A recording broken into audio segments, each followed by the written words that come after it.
एबे पाणीपाग विज्ञान केन्द्र एक सूचना सामना को आसुची आगो को आहुरी वर्षा हेबार संभावना रही। आसंता 26-27 तारिख पर्यंत वर्षा लगी रहिबो। लघुचाप थिबारु बहुत स्थान रे वर्षा होई पारे।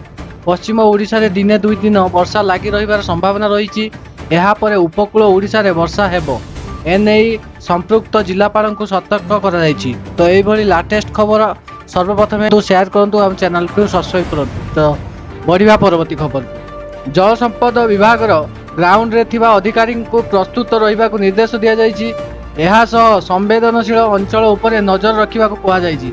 परिस्थिति एन रहिछि, कौनसी स्थान रे अस्वाभाविक परिस्थिति सृष्टि हुई नाही। रिलीफ कमिशनर सत्यव्रत साहू सूचना देइछन्ति। सेपटे उपर मुंडा वर्षा जुगु बढ़ुछि महानदीर जलस्तर।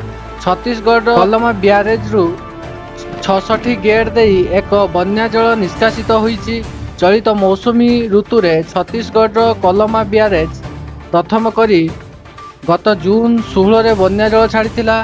प्रथमे 5टी गेट ओ परे कलमा ब्यारेज रे समस्त 66 गेट खोली दिया जाइछि। खरा दिने छत्तीसगढ़ पाणीपाग न छाड़िबा को महानदीर ओडिशा पार्श्व टांगरा भूमि पलटिथिला। एबे जहाँ सूचना मिलुछि, ओडिशा पई अपेक्षा करिछि आउ एक प्रलयंकारी बात्या। 19 तारिख तथा 21 तारिख ठारू आगामी 37 घंटा भितर एक बड़ बात्यार संभावना रही। बंगोपसागर उत्तर ओडिशा, पूर्वकूल तथा उपकूल ओडिशा उपरे एहार बात्या आशंका देखा देइछि।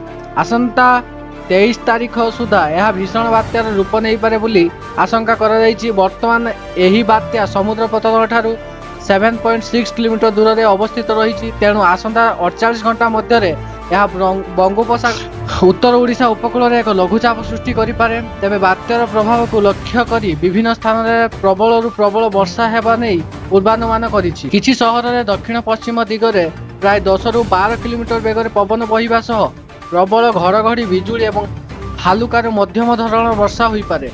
एहा व्यतीत आसंता 19 तारिख रु 22 तारिख मध्य सारा राज्य में प्रबल रु अति प्रबल वर्षा हबार संभावना रही। तेबे 20-22 तारिख मध्य बात्या एक लघुचाप रूप नहीं पारे बोली संभावना रही। एथिपाई मत्स्यजीवी मानकु समुद्र भीतर को जीवा को बारण कराई। तेबे बात्यार प्रभाव को देखा गले यह बेंगल उपकूल रे खूब दूर रही। तेणु कोलकाता रे एहार विशेष प्रभाव रही।